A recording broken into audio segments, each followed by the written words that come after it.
This is what's funny about this career is that like you and I have like so many close friends in between. Like I'm tight. I started stand up with Adam. Absolutely. Both Adams, Adam Ray, Adam Devine, Mm-hmm. Yasser, Lester, Mm-hmm. is a homie. I feel like you know all the guys from the low end theory, right? Yep. Like Mm-hmm. Gaslamp and James, and it's just like for some reason you and I have never been in the same like area together. Or if we have, it's just, We have, dude. I very, very specifically remembering you hosting a night at Howl at the Moon on the Hollywood, like what is it called? The walk, the Universal City Walk. Dude, I used to pull up with Adam to the Howl at the Moon show, which is like a dueling piano bar that used to turn into a comedy club. And you were there hosting, and I was there drinking free beers and supporting my best friend.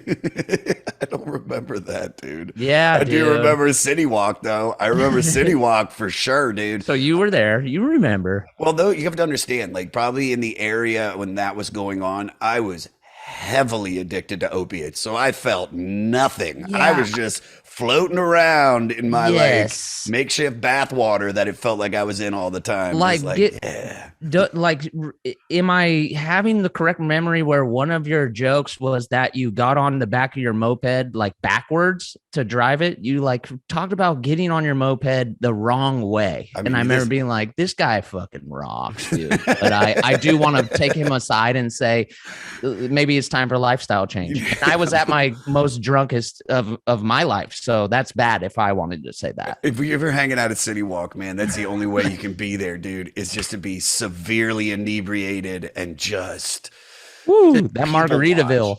That Oh God. Margaritaville goes off, dude. Margaritaville, fucking that you take mushrooms and you go out there and you see the city lights and you see that giant King Kong hanging off. You're like, oh man, this is Uh, am I that's in Hollywood. Wonderland? That's my Hollywood. That City Walk. but back to I want to get back to you talking about growing up because everything I know about you is like you just I feel like you're a very eclectical taste person. Like what was it like? What was the music that you were listening to like growing up? Because now you grew up on the outskirts of like San Francisco, right? Mm-hmm. Okay, Mm-hmm. so what are you like 80s or 90s?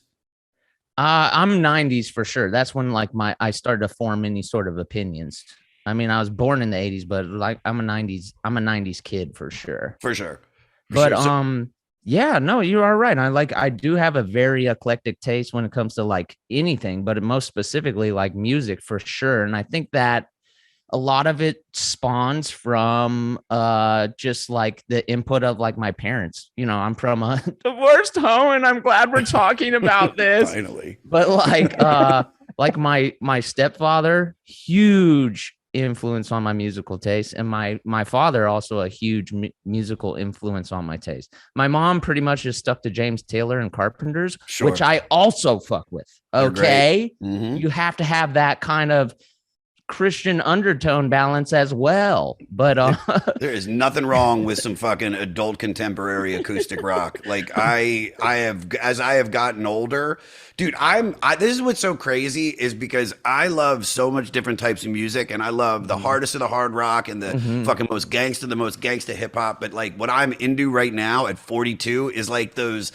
old like the inkwells from like the 1920s where it's like, Yes, it had to be you. I just like some fucking real early coffee shop like background music I back mean, before Starbucks, when it was just like you were going to Mocha Lisa's and there'd be like I love it. Love. And so that happens. And I think, like much I don't know if it was like you because I was introduced, but at the same time it was like I rejected all that music. My parents would be like, you should listen to jazz, you should listen to this. And then it was like in my 20s has hit an age where I was like, oh no, this shit actually slaps. Like this is great.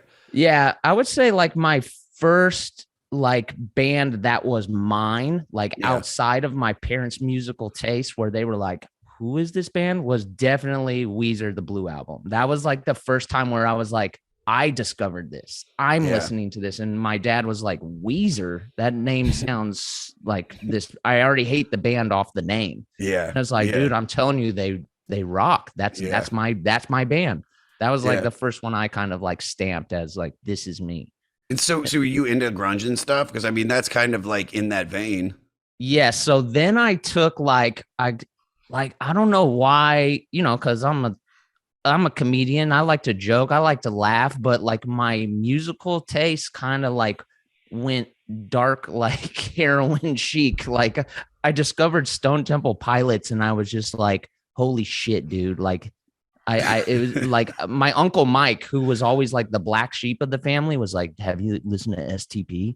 And I'm like, no, I gotta check it out. And then like, sure enough, I just fell in love with them, like I, hardcore. And then dude, that, you know, I didn't have an Uncle Mike. I had a cousin Alan. yeah, Cousin Alan was everybody the has their black sheep. gateway. He was like, we were at a bar mitzvah and he was like, you want to go smoke weed? And then it just evolved as I got older into, you want to go smoke opium? And I'm like, yeah, dude. Sure. Cousin Alan. Hey, man. And then you get older and you realize, dude, Cousin Alan's a fucking loser. Like he's fucking, Dude, he's doing drugs with a 16-year-old. Loser in this world, but you know what? At Universal City Walk, that guy rules. Dude, And that's why we pull up, man. He's the king. Yeah, Yeah. STP was that's one of the pinpoint moments like where I remember hearing it. I remember being in the car delivering flyers for this gym I was working for, or Domino's Pizza, or whatever it was at the time. And I remember the Plush being on the radio and being like, Yeah. what is this? This Yeah. rules. And then it was just obsession with it. Yeah. Yeah, same. that like, I don't know, like that grunge era, like, because then that morphed into like Alice in Chains, and I was like, I still vouch for those records. Like, you can still put them Yeah. on, and like there's still real gold in there. But like the shit they're talking about is like, I wasn't listening to any of the lyrics. I just knew the guitarists in both those bands were shredding, dude. Yeah. There's some sick solos, and like everybody's just tight in all those bands. And and not to mention the lead singers, as insane as they were freaking, they were great. Their range is sick. They didn't make it sound like, like butt metal or whatever, I think for someone like me, it was like hearing Stone Temple Pilots was the moment that I was like, I can be in a band. I can sing like that for sure. Yeah. And because it wasn't that like that huge like hair metal, like high note falsetto. It was like this like guttural, Eddie Vedder, everyman voice. And I think that for a lot of people, that's what kind of propelled, like, I'd say all the people that started bands in the late 90s to early 2000s. Because it felt palpable. It felt like, yeah, dude, this is like I said, Pearl Jam is just like another Bruce Springsteen. It's like a working man's band. And that's why people love them. There's also like, I feel like it was a double-edged sword, because there's like people like went there. Like, I'm not saying I evolved past it, but my musical taste, I'm like, I'm not just gonna live here. Like, there are people who still just live in that music, and you see them at the most dive bar, they karaoke those songs, and you're like, what is this bro's story? He's been sad and mad for this long. I'm like, I just couldn't live in that headspace. I couldn't imagine if I was still just like, all I listen to is Alice in Chains and STP, and that's it, bro. Did it? Because now, like, because I'm taking us back to that moment. So now it's like Weezer, STP, because and this is just maybe where I grew up. It was like, and Jared, maybe you could agree with me. It was like you had the people that listened to rock, and then you had the people that listened to hip hop. And it wasn't until Wu-Tang, because I could still undercover listen to Tribe Called Quest, but it wasn't until Wu-Tang that it was suddenly like, oh, like you can fuck with both of these musics and not really gonna have to be a part of any group. It's just, it like merged into one kind of flow. And that's when music started like really reaching. I remember the dance floor was completely separate. It was like the Yos who liked the hip hop, the rap. And then you had like the grunge crew wearing flannels and all the Seattle stuff, Yeah, I wonder what like because I for sure am like grew up in hip hop as well, like Snoop Dogg. Like I'm West Side, so it was like West Side Connection. We didn't even like, me and my friends took hard stance against like East Coast rap, because that's what the beef was there. It's like, Wu-Tang, we're not even going to touch that because we're so Ice Cube influenced and all this stuff. Yeah. But I wonder if like, because I also like, as far as like rock went, I went weird, and I don't know if it's Bay Area, but like like Primus, and Primus hits like grooves, bro. Like the bass, Yeah. like the drums, like that. Those are beats at the end of the day. You just flip them a little bit, and you could get a sick like hip hop beat out of it. You know what I Yeah. mean? So I wonder. And like, Primus never took themselves that seriously either. They were just super into like whatever sounds good, we're gonna make what that sounds. And of course, it's gonna be like just the most insane bass riffs you'll ever hear in your life. So Yeah. I wonder if that was kind of how I like started to, I don't know, like mold both together, meld it or whatever. I'm not sure. There were a lot of like, I mean, not so much the grunge bands, but if you listen to Rage Against the Machine, it was Yeah, easy to totally. easy Yes. to kind of veer because I mean, they're a rock band, they're a punk rock band, Yes. they're fucking hip hop, and they can fit into every one of those molds. And then, when they kind of really started blowing up around the second record, I think that was right around the time that hip hop was having this new renaissance where it's like you had the Dr. Dre and the West Coast scene that Mhm. you were fucking with, and you had the East Coast scene, which was, like I said, Tribe Called Quest, and these are like Common, and Yeah. then you have Wu-Tang, and Wu-Tang for me felt like the first band that white, black, China, everybody was like, no, this is just cool. Yeah. You know what I mean? And Yeah. and then it was just because their music was so out there. When you mentioned Primus, it was like, no, I can in some weird way hear elements of what Wu was doing in what Primus is doing, and in what, I mean, not Weezer, but in the Incubuses that are coming up, and there's all these different Totally. I think So go ahead. I think what it was like we were in the midst of like rap rock or whatever, but we weren't stamping it that. It didn't get to the corny point where like the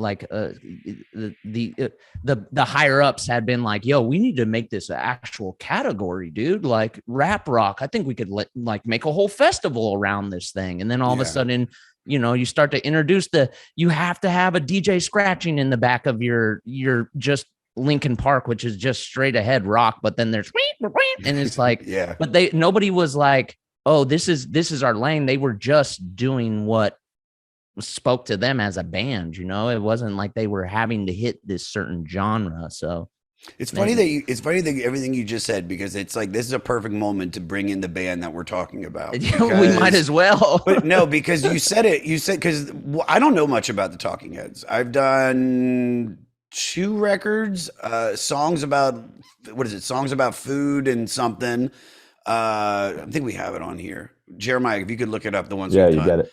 We've done songs about something. I think it was their second record, and then we did their live album that was actually a movie as well. Stop Making Sense. Stop Making Sense, which Yes. was really what made me like a fan. And I had 2 buddies on, Tom Takar and Tommy McNamara, who do another music podcast, and they had both agreed that the Stop Making Sense was one of the best concert movies ever made. So I watched it, and Yes. then I got it.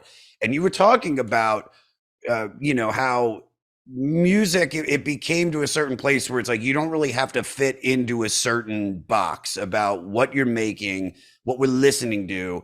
And the Talking Heads to me are that kind of band, because how they started to where they have gone. And for me, I knew the hits when I was growing up, but I didn't know any of the deep cuts, nor would I even ever call myself an aficionado. I'd be like, oh yeah, I know them. They seem cool. But now it's like different. So what about you? Like, how did you finally start getting into them, having grown up the way that you did? Yeah, because I can honestly say, like, I fucking love the Talking Heads. Like, at this point in my life, like, every album, like, dive in, listen. Their shit is so sick because they don't follow any rules. They just are making the music they want to make. But I think, like, we're talking about the album 77. It is from 1977. That is, the fact that it is from there is crazy because it's 1 billion light years ahead. People are still ripping it, but like I wasn't around there. The way I was introduced to Talking Heads, which I think a lot of people from like our generations, was through my stepdad's cassette tape of Stop Making Sense. And I remember like just looking at it and being like, what's up with this bro's big suit And he like, so like to know my relationship with Talking Heads, you got to know like my stepdad's like Bose sound system. He was obsessed with his Bose. He had 2 Bose speakers that like he went as far as to like hang them from chains in our living room so that like the sound would reverberate off the walls or whatever. And that album starts off with like Psycho Killer, which is off of the album we're talking about. It's got more of like the drum beat isn't like live drums, it's like more like machine drums, but like hearing that on a good sound system where it's like, you know, you're like, whoa, what the fuck is this? And then comes in with acoustic. So it's like acoustic, electric, combining as one. It's also live. You're like, what the fuck is this? And like, he would even like Burning Down the House, which isn't on this album, but that's on there too. It has this moment at the beginning where it's kind of like, like, and if you heard it on my stepdad's Bose, it like transported you where you're like, he would kind of like mess with the fade. So he must have been high. My stepdad must have been high. Like, what's his name? He's just Andrew. Shout out to Andrew. Sup, Andrew? The best dude in the world. But he would like sit me down in the living room and just be like hitting the fade while it's like, woo, woo, woo. And I'm like, holy shit. Like music is everything. It can transport you. Like I'm in a swamp or space at the same time, like all these things at once. So just purely off of that album, I always like, if people said, do you like Talking Heads? I'm like, yeah, I like Talking Heads, purely off of that cassette tape for the next, 25 years of my life. I'm like, yeah, I like Talking Heads. And I didn't. When do you remember that moment? How old were you? I mean, I must have been like 8.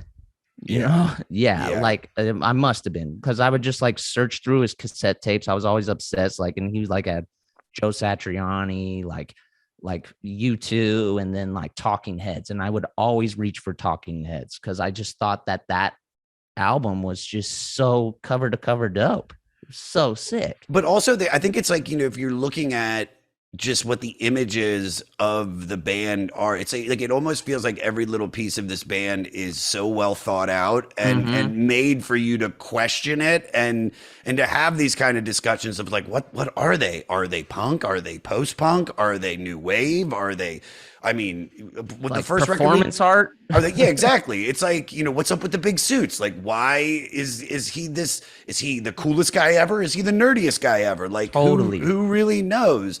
And to be able to see that at 8 years old, it's like, for me, when I was 8, it was like seeing like Iron Maiden, and I was like, that demon is so cool, and like Guns N' Roses, but I never had anybody that was introducing something like this into my life. Well, even with Iron Maiden, because I've all my music I found like a little bit later, except for like Jimi Hendrix, I found pretty early on. But even with Iron Maiden, that seeing their image in your mind, no matter if you've heard Iron Maiden or not, you think you have an idea of what they're about to sound like.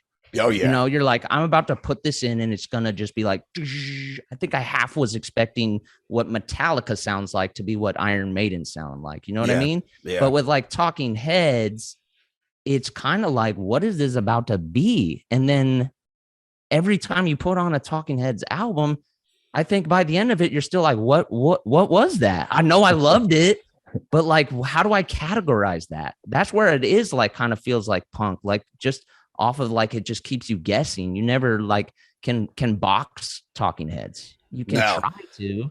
But what do you think Talking Heads offers listeners that no other band does?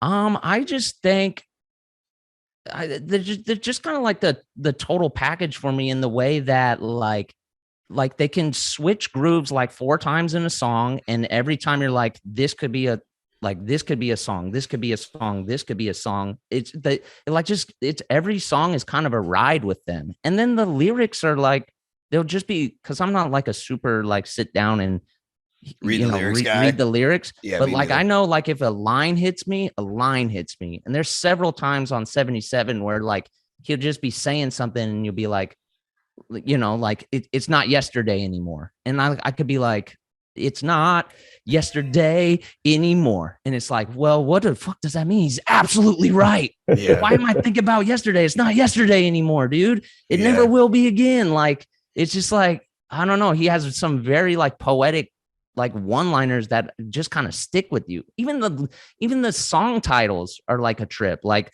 the book I read, you're like, all right, like, what is this about to be? You know, it's just, I don't know. I just think they're the total package in that way. They have it all. I was just looking. I didn't even really look at the song titles. It's like, love comes to town. Dude. It's everything about him it's just a little off, and I don't want to call it weird because but I don't even want to say it's off because maybe he's 100% right on. Like maybe he gets it and we don't get it, and like he's trying to get us in on the joke. Dude, I have the perfect explanation for it. Like my whole entire life, I swore to God, I don't know where I heard it or why I assumed it, but I thought he was Canadian. I thought it was a Canadian band. Doesn't that explain everything? I'm like, these dudes gotta be Canadian, man. It's just something's not USA normal to me. Like, well, he's from parts because here I have a little bio about him, just so everybody knows. David Byrne, David and Chris France. They were in a band called the Artistics during their time at Rhode Island School of Design in the early '70s. So Rhode Island is pretty close to Canada. Kissing Canada. You're getting Canadian influence right there. You're trickle down Canadian. But yeah, definitely trickle down Canadian. The band formed in '74, and then they moved to New York City in '75, and the band scored some gigs opening at the legendary CBGB's with the Ramones. Talking Heads would later on open for Johnny Dee and the gang on their European tour, and then they got attention from Columbia Records, but weren't signed after recording some demos for them. The band started to have a following, and Sire Records picked them up in '76. The fourth member of the band, who we've had on this show, Jerry Harrison, formerly of Modern Lovers, he came on. Did he come on to do Talking Heads? He did Talking Heads. He did more songs about buildings and food. The second album. But that another title. More songs about buildings and food. Like, what does that mean? Right. It's just like, I think a lot of what they're about is like just exploring like modern life, like hyper modernism almost. It's like about how I don't know if it's because on this album Psycho Killer is on the album, but it feels almost like you're listening to like American Psycho the musical in a way. It's like it's like he keeps talking about like economy and love and like possessions and all this stuff where it's like what we as people are told to think is important, you know? So, and like almost in an obsessive way. And then by the end of the album, he's like admitting he's a psycho killer. It's like, oh shit, I think I just read American Psycho. It's wild. But this is what I just realized because I'm reading over the little notes that we have. The Psycho Killer, this came out 77, but even that's you're like, oh, that's so ahead of its time for 77. The song was written in 1973. Do you know what I mean? Like what music that's popular around 1973? I'm assuming like Led Zeppelin and fucking, George Harrison. Yeah. Well, I don't know if disco is big yet. Is it? Yeah, I think I kind of looked at like up what were like the top albums in 77, and Saturday Night Fever was on that list. So I think it was just starting to be like, in 77. In 77, but this is 1973. So you're just leaving, Woodstock and all of this. And then you have this band, they're in their room, like probably listening to all that popular music. But at the same time, they're like, well, hold on, what is this? Let's see if we can mix, because punk hasn't even been created yet. Mm-hmm. You know what I mean? Punk's not even created until like the later 70s. So yeah, it's like where do you come up with, like, where would you come up with this? Well, what do you think is influencing them? I mean, what were the bands like? Well, listen to their sound, dude. Their sound is very world. It's very world. Lots of what Talking Heads makes kind of sounds like, like they're drawing from like, it sounds like African music or like island music. The first track, has steel drums in it out of nowhere. There's just steel drums. Yeah. And I fuck with steel drums. If on any track, it could be a Soldier Boy beat, it could be a Talking Head. Like I'm all the way in. But like There's a dude that hold on. There's a dude that does steel drums right by the Comedy Cellar in New York City, and he's not very good at it. And I think he would change your opinion, dude. I gotta go. I gotta check. I bet if I have the right amount of beer and weed, I would be feeling him, dude. Like, let me get in there with you. But like, even the fact, like, imagine if they were at, doing like they're opening for the Ramones, and then a bro wheels out a steel drum. Like, what? Like, what's about to happen here? Yeah, it's crazy.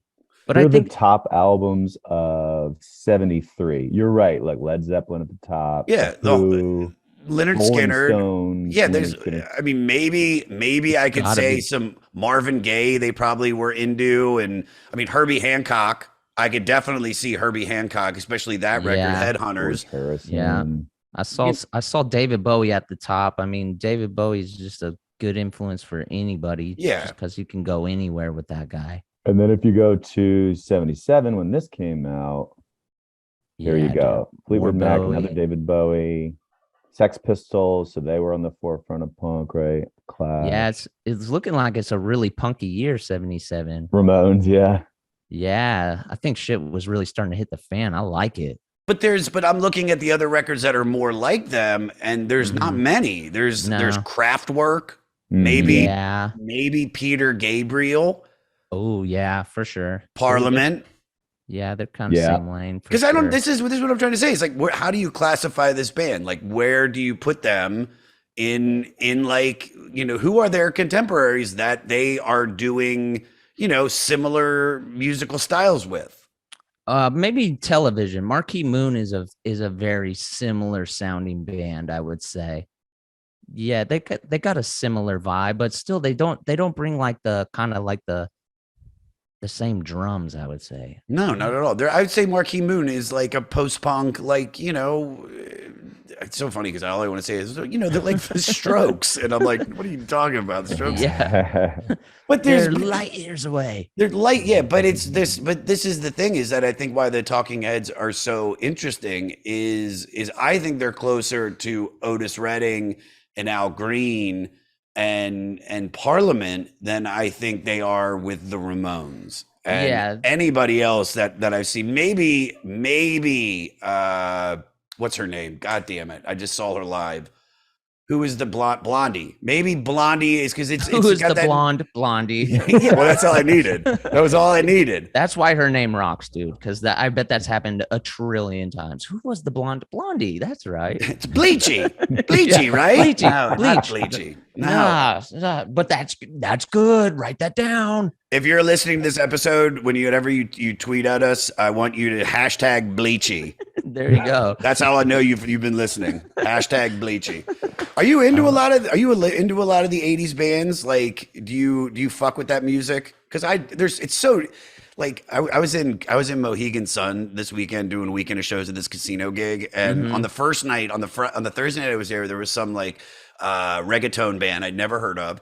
Then on the second night I was there, Greta Van Fleet was there, and I was like, they're like rip off, but whatever. But then on the night that I was leaving was Hall & Oates, and I was like, fuck, man, if I could get this hotel for one more night, if I didn't have to get back to the city, like 100% I would have stuck around to see that. I'm on like no ironic stuff about it. Like Hall & Oates is way up there for me, dude. I love Hall & Oates. Incredible band. Yeah, I've been lucky. I saw them live like a while back with my stepmom. I get a lot of my musical influences from all my different parents. Sounds like you lean towards the steps more than you lean towards the actual, nuclear family. For sure. I've really lucked out with my step parents. They have always rocked. But yeah, Hall & Oates is that's another super like versatile band. Like with the times, like they transitioned into that like 80s sound better than 80s bands, like because before that they were kind of like folky, and a lot of that shit sounds super sick when it's just dude with his sick ass voice and homie just shredding on acoustic, and you're like, damn, dude, these guys have talent. Yeah, they do. But then they have some of the like danciest, poppiest 80s music you'll ever hear. There's something about Hall & Oates where it's like, get the fuck away. What are you doing, dog? There's something about Hall & Oates that that is, I mean, Sarah Smiles is one of the, I mean, that's like, that is like soul. That is like, even the way he sings it, it's like, you're like a white dude sang that. Like, how did a Blue-eyed white soul, baby. Yeah. And then the funniest thing about him, he's got the thickest Philadelphia accent in the world. He's like, whole notes. Yep, we're whole notes. We're about to play a song called I Can't Go For That. Okay, Dude. Everybody? Legend.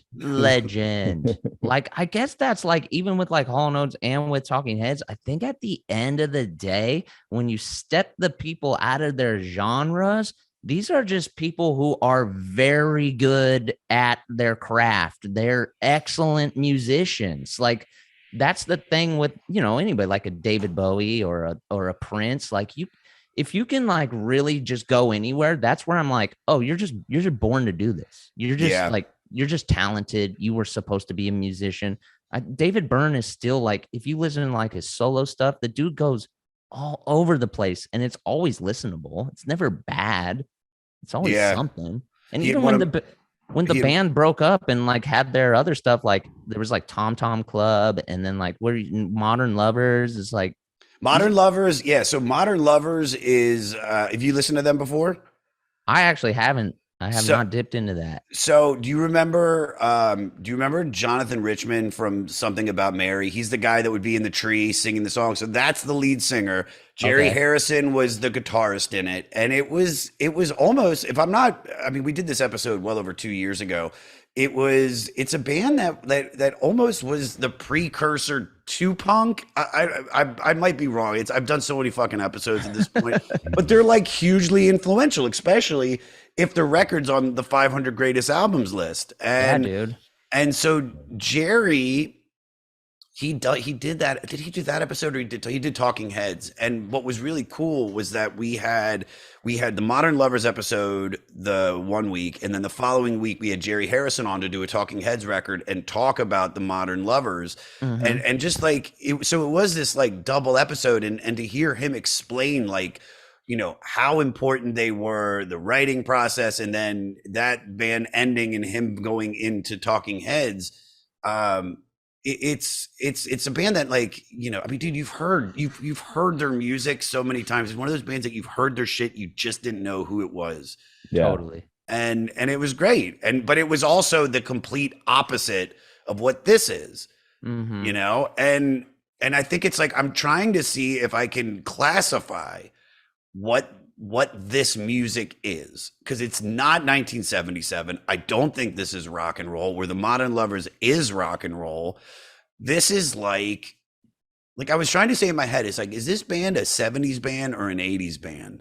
Dude, I think it's a 2010 band. I swear to God, the people I can categorize them with were like Vampire Weekend. Like the sound picked up with like when there was that like kind of like, dare I say the word hipster, like that hipster wave of alt rock, where like you would go into the, what was it called? The Satellite in like Silver Lake. Yeah. And you would see a band, whether it was like Local Natives comes to mind, or like the bands just, you're like, it's just a song that they heard from Talking Heads. And they're like, let's make a whole album just from this song and zoom it up. You know what I mean? Like, yeah, I feel like it's crazy. They like birthed a lot of like way later music. Like somebody found this album and was like, holy shit, let's just do this. Because yeah, I don't know if everybody has really spun this album outside of like the Psycho Killer song, but it's pretty much cover to cover fantastic. I will throw this in there, and not even because you are 100% right about all those bands from the 2000s. Because you could say The Bravery, you could say like Block Party, even though they're a little bit more, punkier.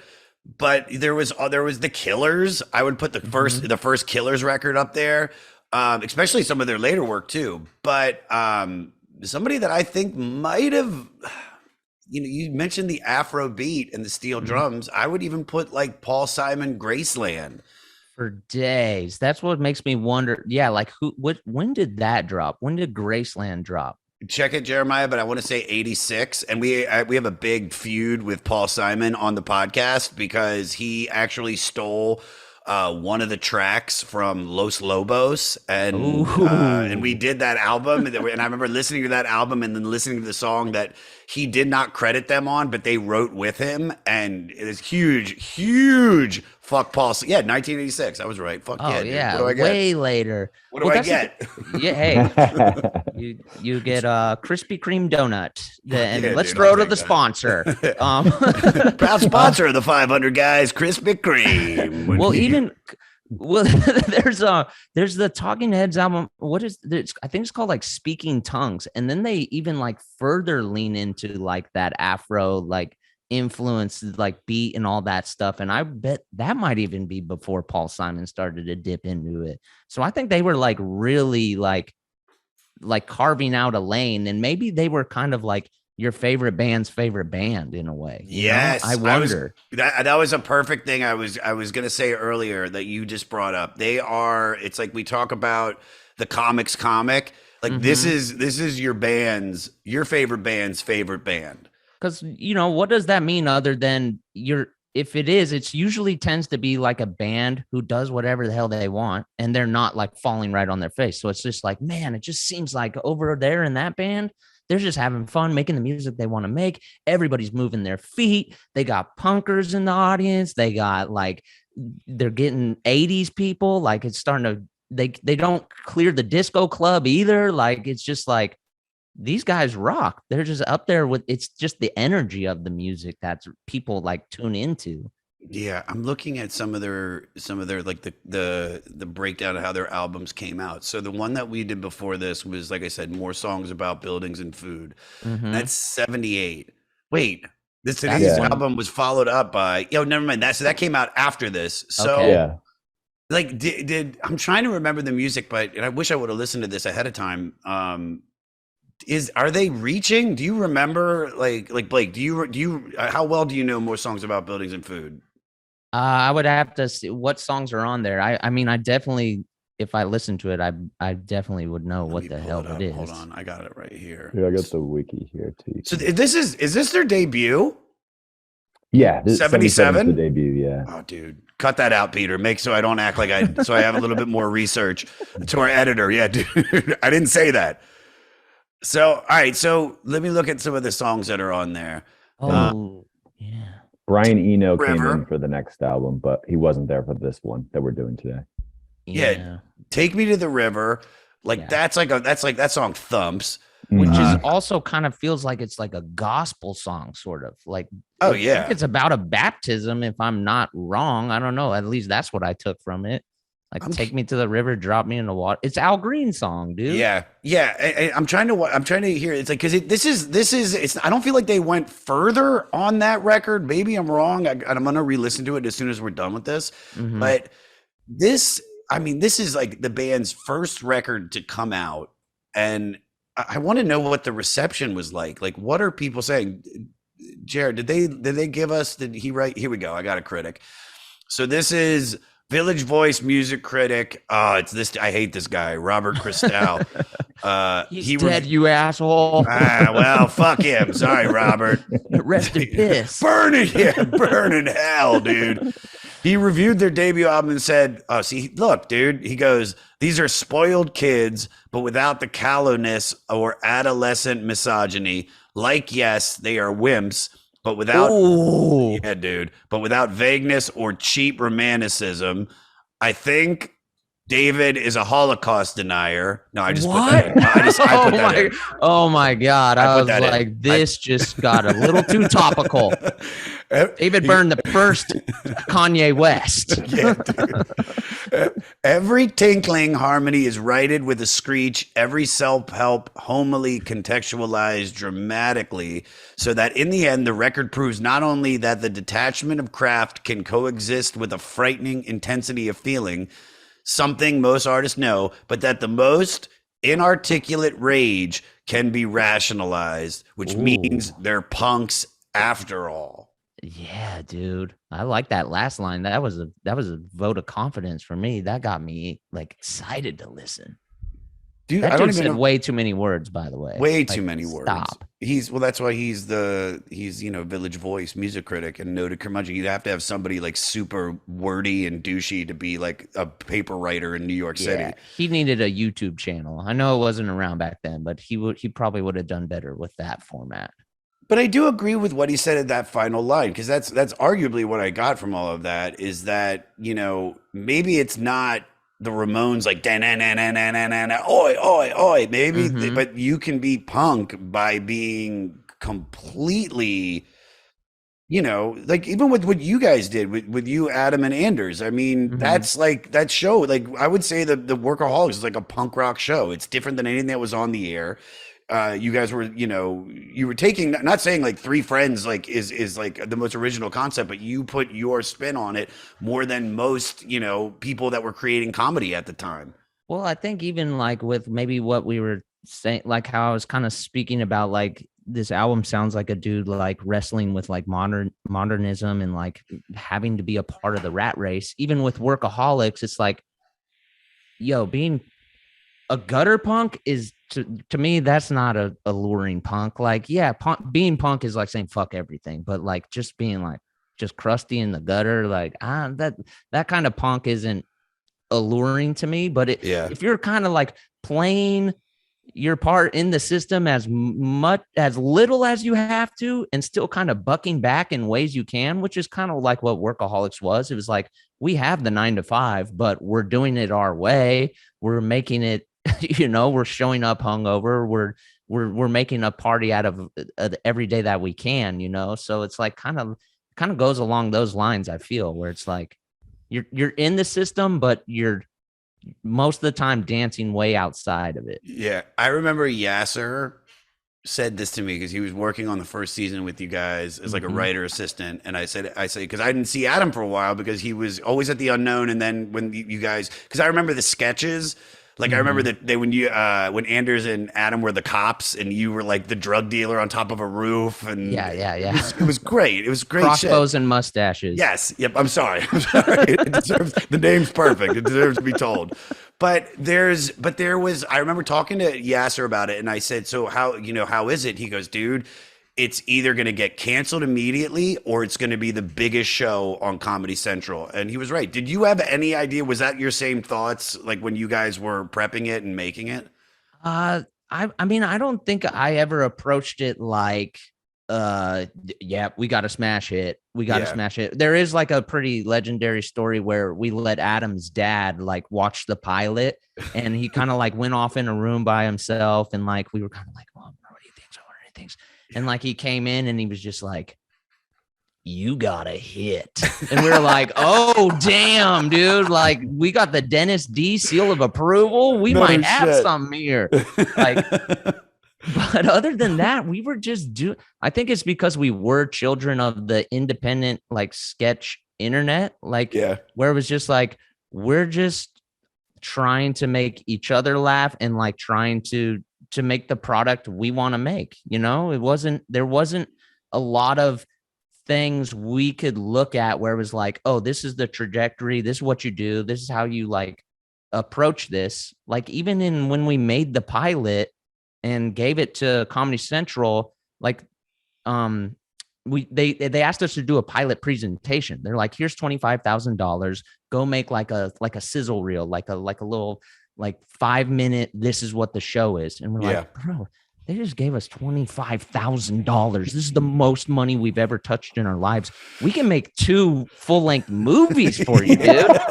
Like what? So like we went against like what our management and everybody was saying. We're like, let's just make a full episode. Let's just give them an episode. Let's give them a 22-minute episode of what the show would be. And that's what we turned in.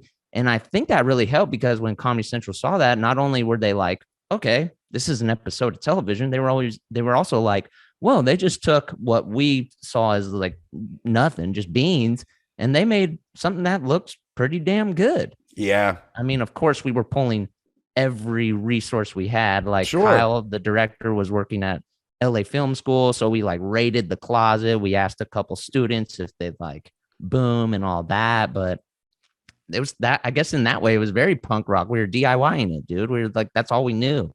It's like, dude, you guys are done. You guys are the talking heads of fucking sitcoms, bro. I love that. I will take that to the grave, dude. Well, it's also, but if you think about it, look at what this record, and look at what David, and his genius with Jerry and I forget the rest of the band, but look at what they spawned. And I would say the same thing about you guys and just not just the like the vibe of the show and what that was, but also that I don't think there's any Broad City without you guys. Do you know what I mean? Like you spawned so much where people were like, oh, if these three guys can do it, like we can fucking do it.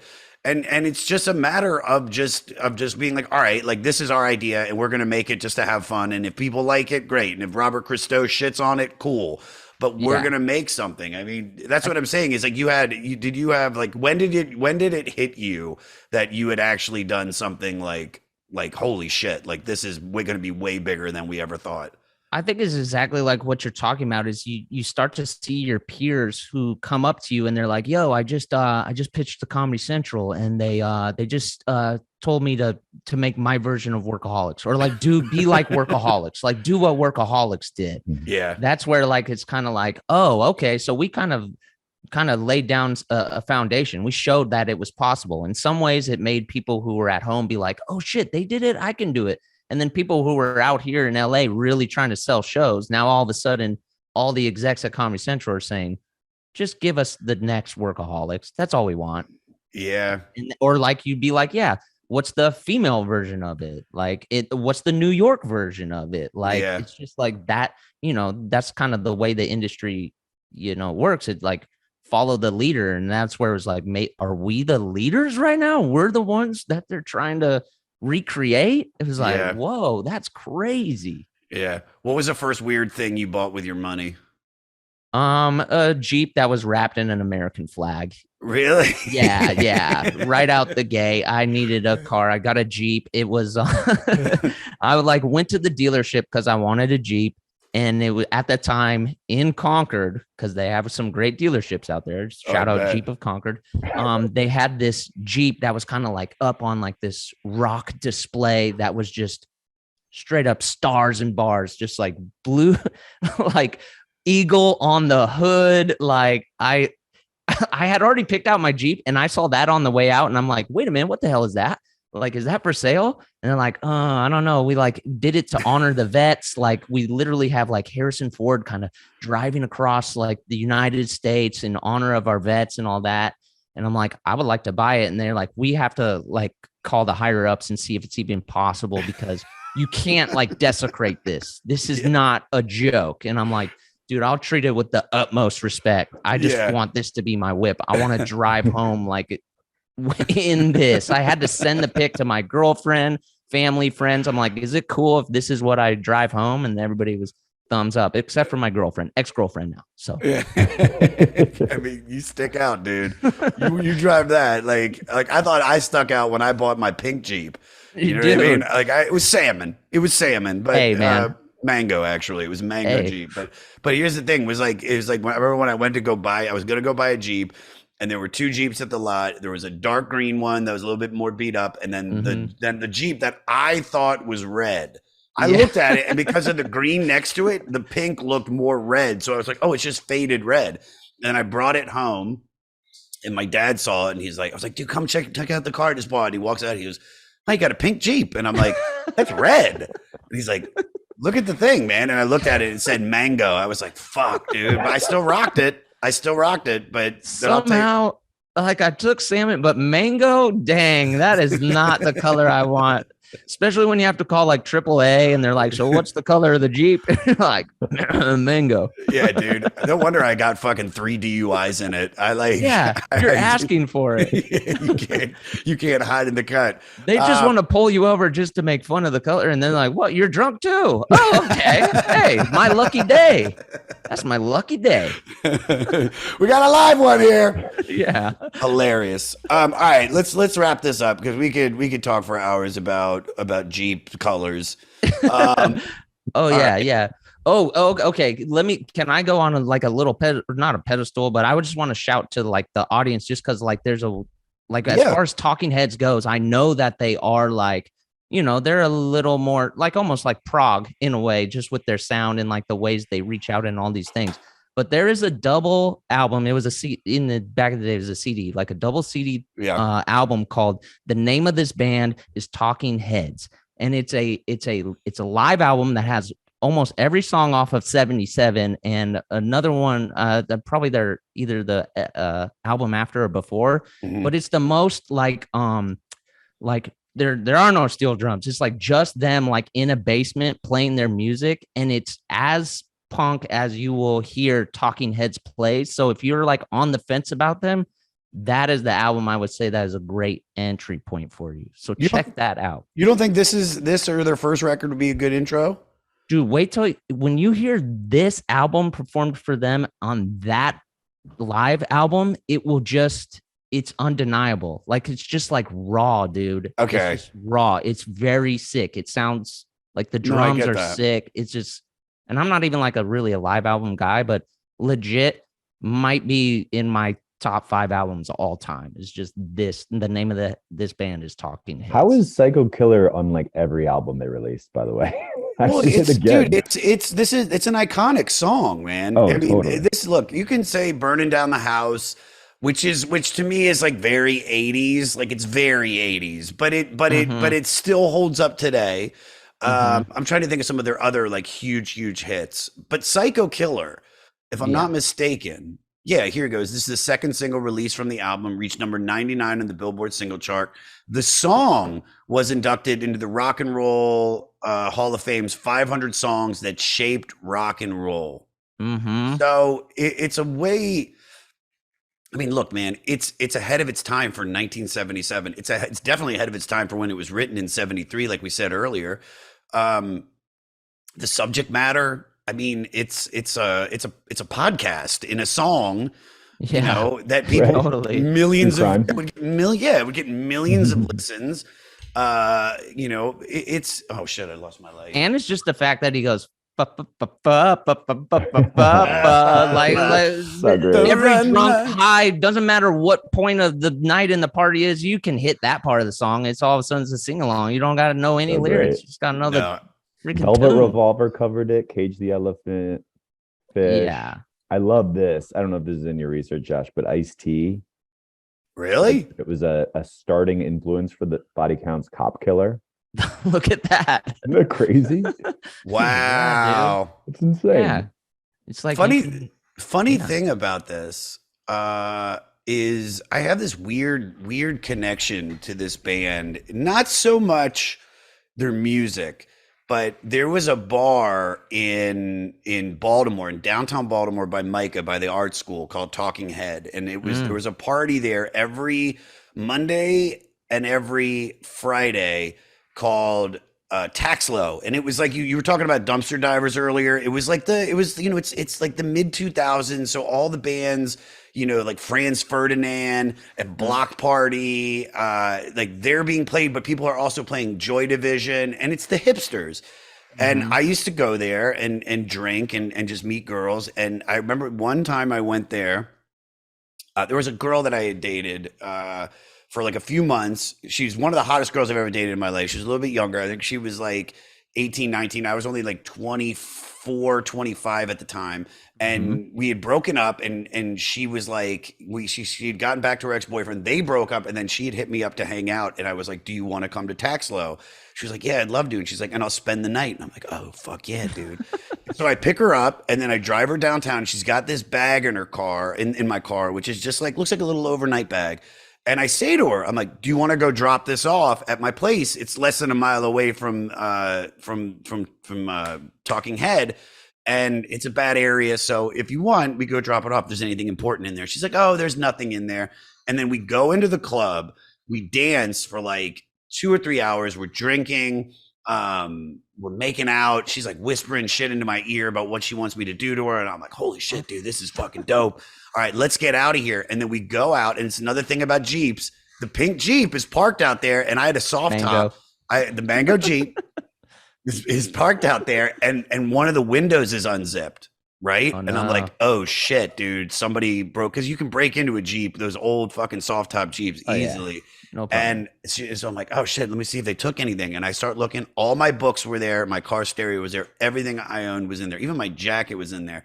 And I'm like, is your bag here? And she's like, no. And she's like crying. And I'm like, well, what's the problem? It was like a toothbrush and maybe some like deodorant. And she's like, no, everything, my cell phone, my camera, my social security card, my passport, my credit card, everything that was important she had in there. And I've never like seen a pussy dry up faster. Like she like take me home, and I was so bummed. Oh man, yeah, I guess you can't be like, no, we're going to my house. You're dropping the bag off. But Yeah, you can handle man. all of this stuff tomorrow. It's like her whole identity is just completely just taken, and like terrorists have it at that point. She should have brought that bag into the bar or something. I don't know. I That feel was bad stupid. though. That was stupid on her part. And the funny Yeah. thing is, I actually saw her not too long ago. She's still with that guy. Still with the guy. Oh, I forgot to tell you, because when I went back to the dorm room with her, and I tried to like console her. Yeah, and still make this work. Yeah. I was like, oh, it's all good. We'll be fine. There's It's an ID, man. It's just an ID, just a passport. Like you get another one. I got Simple. a homie at the DMV. Don't worry. and then I remember she, like, her ex-boyfriend had called her, or she called him, and then it was just like her crying, talking to him, and I just go, oh yeah, this is over. Yeah. And lo and behold, like I was hanging out with her a few months ago during the pandemic when it was really bad in LA. I went back to Maryland, and she reached out to me, and I regret not bringing that up. Like, why would you leave that much shit in my car? Yeah. And think it was safe? In a pink Jeep, in a mango Jeep. Yeah, man. Sticks out. People are gonna go through it. It's not an American flag Jeep, which people see it and go, we can't touch that Yeah, one. no. We've been No, dishonoring the government vets. is watching. The government is watching. No. Well, if they're still together, then shout out. Maybe it was all for a good reason, man. That's Gonna just be fake. honest, they had some problems. I'm not gonna bring it up. I'm not gonna lie. Okay. They had What some happened? problems, but I We think they're all back do. together We now. all do. I think they're back together now. All right, here we have a Patreon question for you, okay? Yeah. This is from Langdon Alger. All right. Okay. Uh, Sounds so- familiar. You recently had the honor of blasting the foghorn at the Niners Levi Stadium. I did. Was Very that a recently. dream come true for you? It was awesome. That was actually the first time I had ever been to the stadium. It was nice dope, stadium. dude. There's really nothing like a live football game. It's just insanity. It rules, So yeah. I was just hyped that people were hyped to see me there. And I was hyped that the Niners were winning at the time. If they were, sometimes I do these things at sporting events and the game isn't going our way. And then all it is in your mentions is like, you fucking jinx, never come back. Like, fucking long hair piece of fucking, what's the last thing you did, you loser? Like, it's like, Yeah. oh man. So the fact they got the W made it all that much sweeter. Good. Yes. Fuck yeah, man. And then the follow-up question is Jimmy G the most kissable quarterback in the NFL? Oh, off top. Come on. You just answered your own question. You know. He is This- a cutie. He is so, he's got it all. I think Patrick Mahomes, though. I think like he's a biracial beauty, man. That Yeah, guy he is Yeah. he's got yeah. What are we turning this into? Jesus Yeah. Christ. Cutest quarterbacks. Go. Thanks, Langdon. All right, let's ask you. We're gonna ask you these questions. We ask these to every guest. Uh-huh. And I'm excited to hear your answers for these. Okay. All right. Okay. Favorite song on the record? Dude, this record has so many sick songs. I'll go with like you just when you think the album is over, the last song, Pulled Up is very, very sick. And Yeah. that's one that the name of this band is Talking Heads, listen to that version too. If you like this version, listen to that version too.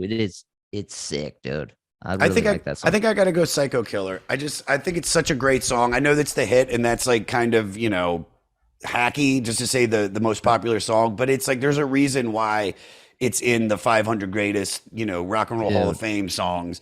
All right, least favorite song on this record? They don't miss a lot. That like this album truly cover to cover, you can do it. I think if I had to choose one, it's Tentative Decisions. like it has a good groove in it, but then it kicks into this moment where it's like marching snare beat, like Yeah.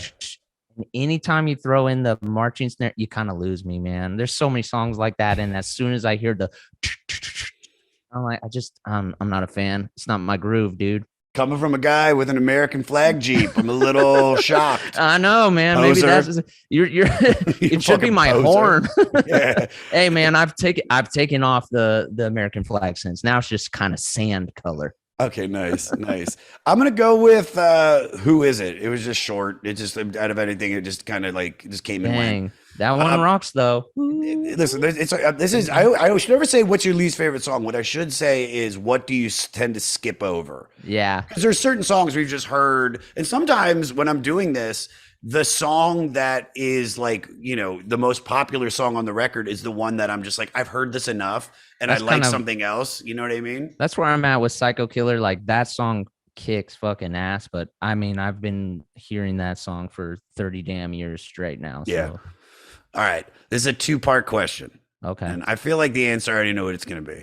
All right. The first part is this a fuckable album? Can you put this on just from start to finish when you're fucking? And 2, if you have to pull one song off to add to your sex playlist, what's the song?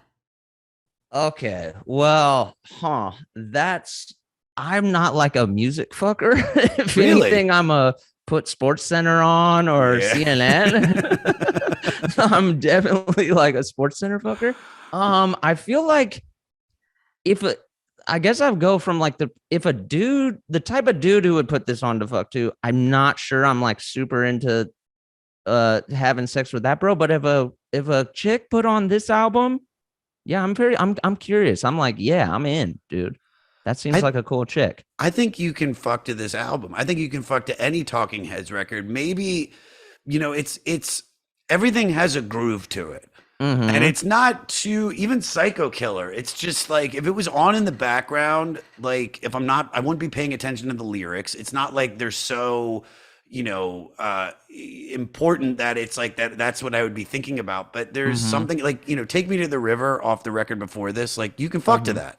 Mm-hmm. I can fuck to The Cure. Like because when I'm doing this podcast, you're gonna cry fuck, but Disintegration. Disintegration is a sexy record. It's and this is, I wouldn't call this a sexy album, but it's got enough groove to it that in the background you could have sex to this record. Yeah, it feels like kind of like a fast coked up fuck record, like yeah, I don't know, but I think if I were to pick, Psycho Killer would probably be the one, because it does have the boom boom boom boom, like the porno bass line. You got it. But that's also, all you need. If you do kind of catch the lyrics in the back, you're like, wait, were you listening to a song about a serial killer? This is kind of weird. I'm in. And then you're like, yeah. Exactly, dude. It might be the perfect song, to be honest. I think you can put it on right from the beginning. I think Love Comes to Town, Into New Feeling, Into Tentative Decisions. Oh yeah. Just let it play. I'm not saying I'm gonna last longer than track 4. Yeah, right. I can get through first side. I can get through side 1 up to No Compassion for sure. Yeah, you put on 77, you just get through the first 7. That's it. Yeah. Last question. What would be your elevator pitch to get somebody to listen to this record? The elevator pitch. Damn, I just say like, just like, oh dang, you can tell I'm not the pitching guy from Workaholics. This is where Durs comes in, bro. I just think it's like it's super timeless. The grooves are eternal. Every song you got listen to it because it morphs into something else. It keeps you on your toes. It's just a super fun and danceable punk rocky listen. Yeah, that was perfect. That was perfect. I want to listen to it now. That was perfect. All right, cool. Fuck you, Durs. We don't need your ass. No, I do. He's a very good writer. Promote away. Anything you want to promote, go ahead. Yeah, for sure. Me and the dudes, we do a podcast called This Is Important. You can listen to it wherever you listen to podcasts. And also, hopefully, it's looking like January, we're going to start filming the Workaholics movie, which will be out on Paramount Nice. Plus. So Nice. get at these dudes. Get at these dudes. This was great, dude. I can't thank you Awesome. enough, brother. Thank you for coming Yeah. on, man. Thank you, man. It's my pleasure. I don't talk about music too much, but I fucking love it and live it. So We'll have thanks you for having back. me. We'll have you back for sure. Right on.